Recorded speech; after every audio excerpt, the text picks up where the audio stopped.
ఎవరికి చూపించాలి, నేనే వీడియో తీసుకుంటున్నా మా పొగాకని.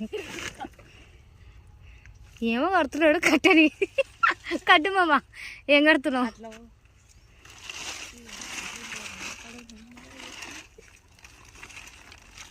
తీస్తున్నావా అవి?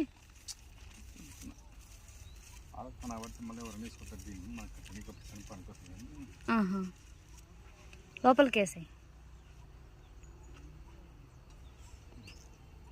ఇది మా పొగాకు అండి. మా పిల్ల కష్టపడి సంపాదించింది, నేను ఒక తినుకుంటే తిరుక్కుంటా చేశాను. ఆయన మొత్తం పెట్టుబడిలా చేను పొరాది తెచ్చింది. నాదేం లేదులే అబ్బా, అంతా నీదే కానీ నా పేరు ఎందుకు చెప్తున్నావు? పోతున్నావా?